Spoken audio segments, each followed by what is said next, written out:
Novel Dua Bunga Setangkai karya Cawica, episode 34, Kamar Mewah.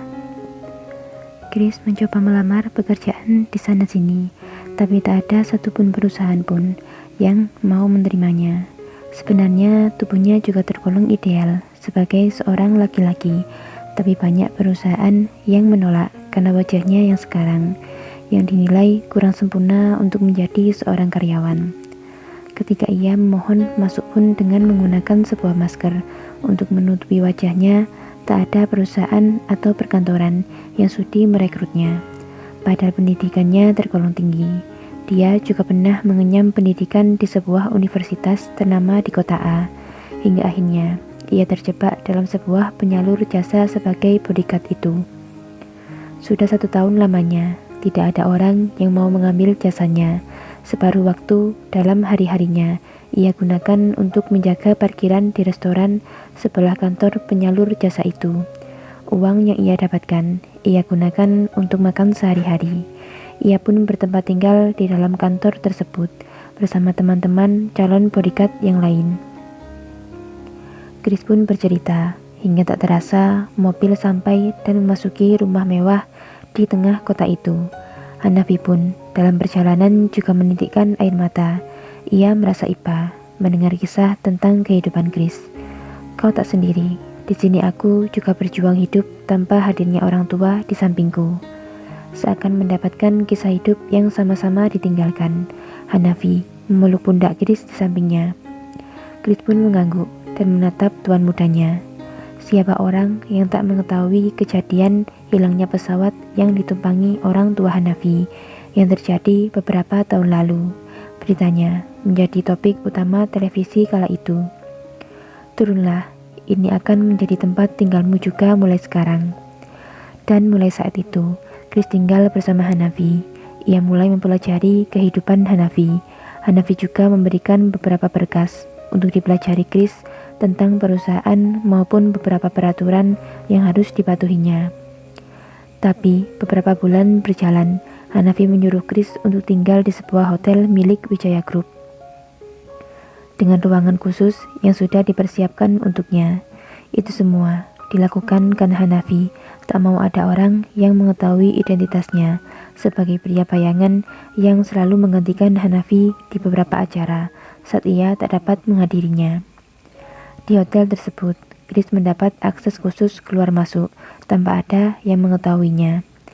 Hanya beberapa staf kepercayaan Hanafi yang mengetahui tentang identitasnya. Insa mendengarkan cerita dari Hanafi, cerita tentang bagaimana ia sampai bertemu dengan Chris yang sekarang ada di sampingnya.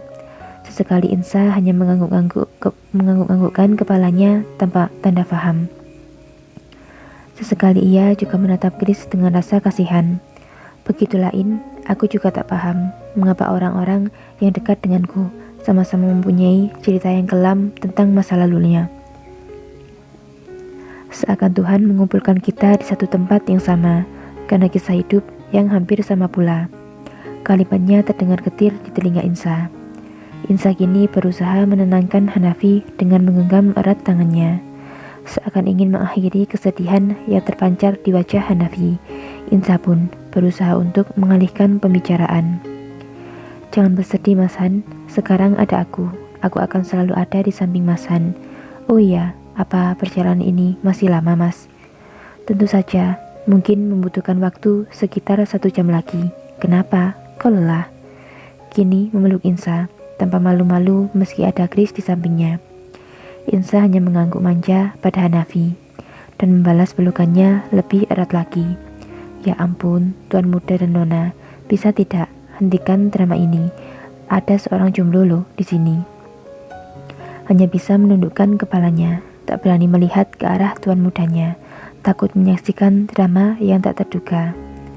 Baiklah, ayo, aku antarkan kau ke dalam kamar. Istirahatlah, Chris. Sudah beranjak dengan menggandeng tangan Insa. Iya Tuan, terkesiap dengan panggilan tiba-tiba untuknya, tapi tetap dijawab dengan tegas. Tunggu aku di sini, ada hal yang akan aku bicarakan. Aku akan kembali sebentar lagi. Baik Tuan, menganggukkan kepala sopan dan melihat Hanafi yang berlalu bersama istrinya. Tibalah mereka berdua di dalam kamar, tak kalah dengan kamar di hotel bintang 5. Semua fasilitas mewah ada di sana.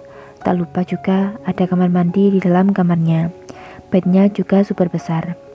Disinilah tempat biasa Hanafi istirahat ketika melakukan perjalanan yang panjang. Pesawat ini sudah menjadi rumah kedua untuknya. Wah, di dalam pesawat pun ada kamar mewah seperti ini. Aku benar-benar tak percaya. Pesawat ini seperti layaknya rumah mewah pada umumnya. Insa terduduk di pinggiran tempat tidur, masih menatapi setiap sudut ruangan. Sedangkan Hanafi sudah melepas jas yang sedari tadi dipakainya. Dikendurkan juga dasinya lalu melepaskannya. Insa seketika terkaget karena mendapati Hanafi sudah bertelanjang dada, duduk di sampingnya. Karena refleks, Insa pun bertanya sekenanya, "Apa yang Mas Han lakukan?" Sudah ingin menggeser posisi duduknya sekarang. Ingin memelukmu, apalagi. Meraih tubuh Insa dan menaruh kepala Insa di dada bidangnya, lalu mencium lembut keningnya. "Apa kau nyaman dengan kamarnya?" "Sangat nyaman, Mas. Kamarnya bagus. Aku menyukainya." Sama sekali tak menolak perlakuan Hanafi meski jantungnya sudah berdetak tidak karuan. Senyum Hanafi sudah mereka. Ia mencium lagi kening istrinya. "Aku keras sekali, aku ingin mandi." Insa nampak kaget dengan perkataan Hanafi, hingga membuatnya menegakkan kepala memandang Hanafi. "Mandi?" "Iya, mandi. Memang kenapa?" "Mandi di dalam pesawat." Astaga, apa Mas Han tidak bisa menahan sebentar saja untuk mandi setelah sampai nanti? Apa dia memang sering mandi di atas awan seperti ini? "Ayo, temani aku mandi." Aku?"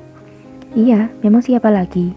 Atau kau mau aku mandi bersama pramugari di luar tadi?" Sudah menggoda dengan senyuman nakalnya. Insa langsung cemberut mendengar perkataan Hanafi itu, lalu berjalan ke kamar mandi lebih dulu, meninggalkan Hanafi yang masih terduduk di tempat tidur. Haha, mengemaskan sekali dia. Aku semakin bersemangat untuk terus menggodanya. Hanafi menyusul Insa ke dalam kamar mandi. Insa nampak berdiri membelakangi Hanafi. Perlahan Hanafi menarik belan kerudung yang dikenakan Insa. "Mas Han, apa Mas benar-benar ingin mandi?" "Tidak, tapi lebih tepatnya ingin memandikanmu, Insa." Bisik Hanafi pelan di telinga Insa dengan seringai tipis yang tak dapat dilihat oleh istrinya. Insa hanya bergedi-geli dengan apa yang dilakukan Hanafi. Entah sejak kapan pakaian yang dikenakan mereka sudah berserakan di lantai kamar mandi. Mereka memandikan satu sama lain, menuntaskan hasrat yang belum terlampiaskan tadi malam, dan diakhiri dengan candaan main ciprat-cipratan air, seperti anak kecil yang rindu akan air hujan. Akhirnya, mereka selesai dengan aktivitasnya, lalu mengganti bajunya dengan yang baru. Insa pun terheran, sejak kapan sudah disiapkan baju untuknya juga dalam pesawat ini. Tapi ia tak mau memikirkannya. Sekarang, yang dirasa tubuhnya hanya lelah. Ia ingin tidur sejenak di kasur yang besar itu. Sama-sama merasa lelah. Mereka berbaring di tempat tidur, saling memeluk erat di bawah selimut yang sama. Sementara yang berada di sini, sudah 45 menit berlalu. Chris menunggu dan terus menunggu tuan mudanya kembali, dengan masih berdiri di posisi yang sama. Sepertinya tuan muda tak akan kembali sampai pesawat mendarat nanti. Dasar pengantin baru. Bersambung.